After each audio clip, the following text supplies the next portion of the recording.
আসসালামু আলাইকুম সুপ্রিয় দর্শক বন্ধুরা, আজকে আমরা একটি সহজ গ্রামের দৃশ্য আঁকবো যাতে শিশুরা সহজেই গ্রামের দৃশ্য আঁকা শিখতে পারে।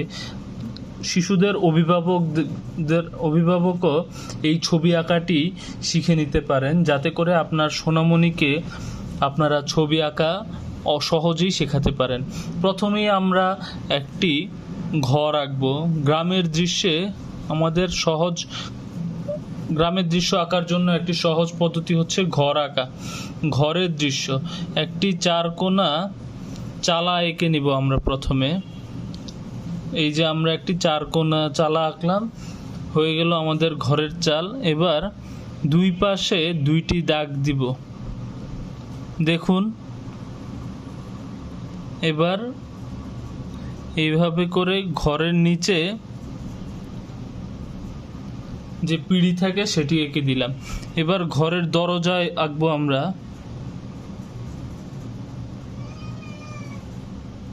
ঘরের দরজা এঁকে জানালা এঁকে দিলাম।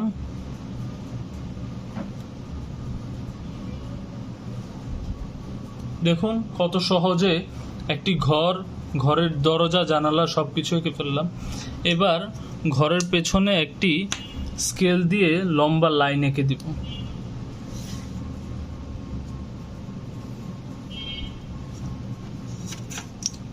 লাইনটি এঁকে দেওয়ার পর ঘরের পেছনে আমরা কিছু গাছ আঁকবো। দেখুন, সোনামণিদের জন্য এইভাবে দৃশ্য আঁকা খুবই সহজ।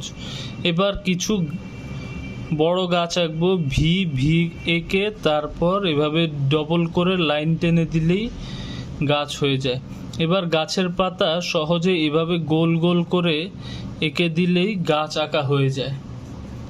এই পাশেও আরেকটি গাছ সেম ভাবে এঁকে ফেলবো আমরা। দেখুন হয়ে গেল ঘর আর গাছের একটি খুব সুন্দর দৃশ্য। এবার আমরা একটি রাস্তা আঁকবো, এভাবে সরু করে এনে তারপর সামনের দিকটা একটু মোটা হবে। হয়ে গেল গ্রামের বাড়ির রাস্তা। এবার আমরা এখানে কিছু ঘাস ফুল এঁকে দেব। ঘাস ফুল এঁকে দিলে ছবিটি আরো সুন্দর হবে। দেখুন কত সহজে ঘাস ফুল আমরা এঁকে দিলাম।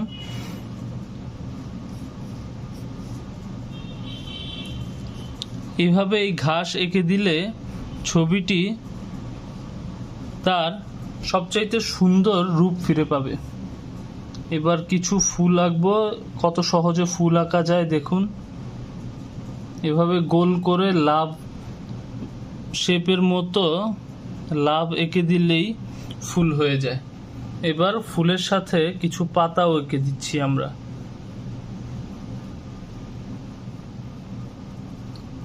অভিভাবকগণ, আপনারা ছোট্ট সোনামণিদেরকে এইভাবে সহজেই গ্রামের দৃশ্য আঁকা শেখাবেন এবং তাদেরকে রং করতে দিবেন।